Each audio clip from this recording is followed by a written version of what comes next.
ஓம் சாய்ராம். நாம் பாபாவின் மேல் கோபப்பட்டாலும் கூட, அது நமக்கு அருளாக எப்படி மாறுகிறது?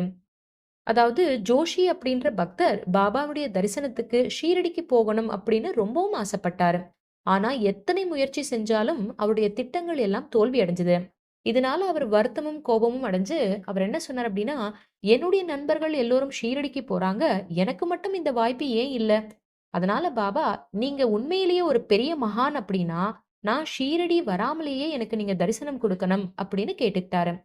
அதே நேரத்துல ஷீரடியில கொங்கன் பகுதியை சேர்ந்த ஒரு குடும்பம் பாபாவை தரிசனம் பண்ணிட்டு வீடு திரும்புறதுக்காக தயாராயிட்டு இருந்தாங்க. பாபா அந்த பக்தர்கிட்ட ஒரு உதவி கேட்டாரு. என்னன்னுட்டு அப்படின்னா, இந்த உதி பொட்டலத்த ரயில்ல உங்ககிட்ட வந்து கொஞ்சம் எனக்கு இடம் குடுங்க அப்படின்னு கேட்கிறவர்கிட்ட இத நீங்க குடுத்துருங்க அப்படின்னு சொன்னாரு. அந்த பக்தர் அதுக்கு ஒத்துக்கிட்டு ரயில்ல வந்து பயணம் பண்ணாரு.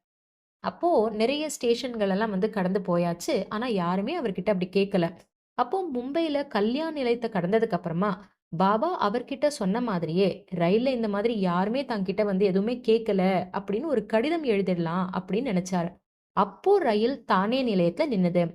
ரயில் நகர்ற நேரத்துல ஒரு மனிதர் அவசர அவசரமா அந்த ரயில்குள்ள ஏறி, வேர்வையில நனைஞ்சபடியே மூச்சு திணறிக்கிட்டே, "தயவு செஞ்சு உங்களுடைய குழந்தைய தூக்கி எனக்கு கொஞ்சம் உட்கார்றதுக்கு இடம் குடுங்க. எனக்கு ரொம்ப மயக்கமா வருது" அப்படின்னுட்டு கேட்டாரு.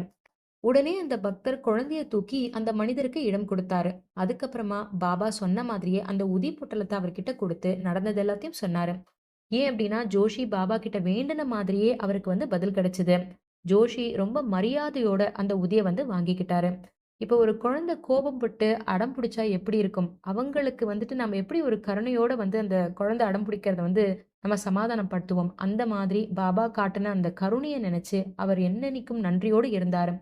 அதனால பாபா மேல ஒரு பக்தனுக்கு ஏதாவது கோபம் வந்தது அப்படின்னா, அந்த கோபம் கூட பாபாவுடைய அருளா மாறும் அப்படின்றதையே இந்த லீலை வந்து நமக்கு உணர்த்துது.